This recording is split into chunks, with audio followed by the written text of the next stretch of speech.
உங்கள் பற்கள் மஞ்சள் நிறமாக மாறிட்டுருக்கா? நாள் பட்டு படிப்படியாக அந்த சேஞ்சஸை நீங்கள் வாட்ச் பண்ணுறீங்க, அல்லது சடனாக மஞ்சளாக மாறிட்டுருக்கிற மாதிரி உணர்றீங்க. இந்த பதிவு உங்களுக்கானது. ஓரல் ஹைஜீன் அப்படிங்கிற ஒரு விஷயம் நான் நல்லா தான் ஃபாலோ பண்ணிகிட்ருக்கேன். ஆனாலும் அந்த மஞ்சள் நிறம் மாற்ற முடியல. நார்மல் ஃபுட்டு இருந்தாலும், அதாவது கலர்ட் ஃபுட் மாதிரி இல்லாமல் சாதாரண ஃபுட்டில் தான் இருக்கேன். ஆனாலும் அந்த மஞ்சள் நிறங்கள், அந்த டெபாசிட்ஸ் அப்படிங்கிற ஒரு விஷயம் நிறைய பார்க்குறோம் அப்படின்னு ஃபீல் பண்ணிகிட்ருக்கீங்க அப்படின்னா, இதுவும் ஒரு ஹெல்த் இஷ்யூ அப்படின்னு உங்களுக்கு தெரியுமா?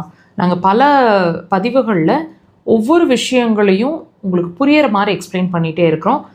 அதாவது நம்ம பாடி நமக்கு சொல்லிகிட்டு இருக்கக்கூடிய ஒவ்வொரு சின்ன சின்ன விஷயமாகட்டும், நம்ம பிரச்சனை உள்ளே இருக்குன்றதுக்கான ஒரு வெளிப்பாடு. எப்படி உதாரணமாக நம்ம வாயில் புண்ணு வந்தால் வயிற்றில் புண்ணு இருக்குன்னு பெரியவங்க சொல்லுவாங்க இல்லையா? அது எப்படி வாயில் தானே புண்ணு இருக்கும், எப்படி வயிற்றில் புண்ணு இருக்கும் நம்ம கேட்போமா?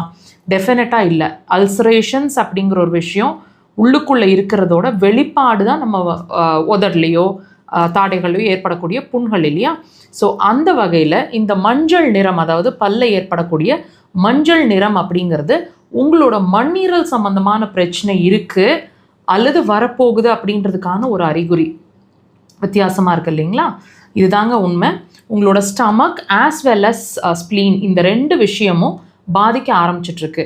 நல்லா கவனிச்சு பாருங்கள். அசிடிட்டி, அசிட் ரிஃப்ளெக்ஸு, தொண்டையில் எரிச்சல், தொண்டையில் புண்ணு இருக்கிற மாதிரியே இருக்கிறது, காரமே ஒத்துக்க மாட்டேங்குதுன்னு ஃபீல் பண்ணுறது, அல்லது ரொம்ப ட்ரௌசியாக இருக்குது, எப்பவும் தூக்கம் வந்துகிட்டே இருக்கிற மாதிரி இருக்கிறது, டிஃபன் சாப்பிட்ட உடனே ரொம்ப தூக்கம் வர மாதிரி இருக்கிறது, சட்டுன்னு ஒரு லோ ப்ரெஷர், திடீர்னு ப்ரெஷர் ஃப்ளக்சுவேஷன் ஆகிற மாதிரி இருக்கிறது, எப்போவுமே கண்களை க்ளோஸ் பண்ணியே வச்சுருக்கணும் போல் ஒரு ஃபீலிங் இருக்கிறது, எனர்ஜியே இல்லை சுத்தமாக. என்ன தான் நான் நல்லா தூங்கி எந்திரிச்சாலும் சுத்தமாக எனர்ஜி இல்லை, எப்போ படுத்தாலும் தூங்கிடுவேன், அதிகமாக தூக்கம் வருது, எதுக்கு இவ்வளோ தூங்குறேன்னு எனக்கே புரிய மாட்டேங்குது, அவ்வளோ டயர்ட் ஆகிட்டுருக்கேன் நான். அப்படி இந்த மாதிரி விஷயங்கள் எல்லாம் நீங்கள் ஃபேஸ் பண்ணிகிட்ருக்கணும். இதில் ஏதாவது ஒன்றாவது உங்களுக்கு இருக்கணும். அதிகப்படியாக இனிப்பு விரும்புகிறவங்களாக இருக்கணும். தயவு செய்து இதெல்லாம் கவனிங்க. ஒன்றோட ஒன்று சம்மந்தம் இல்லாமல் நம்ம பாடி நமக்கு எதையும் சொல்லாதுங்க. ஸோ இந்த பற்கள் நிறம் மாறுறதுக்கு முக்கியமான காரணம்னு சொல்லப்படுறது டெஃபினட்டாக நம்மளோட உள்ளே இருக்கிற ப்ராப்ளம் தான். அந்த ப்ராப்ளமை ட்ரீட் பண்ணுறதுக்கு அக்குபஞ்சர் சிறந்த தீர்வு. கண்டிப்பாக ட்ரை பண்ணுங்கள்.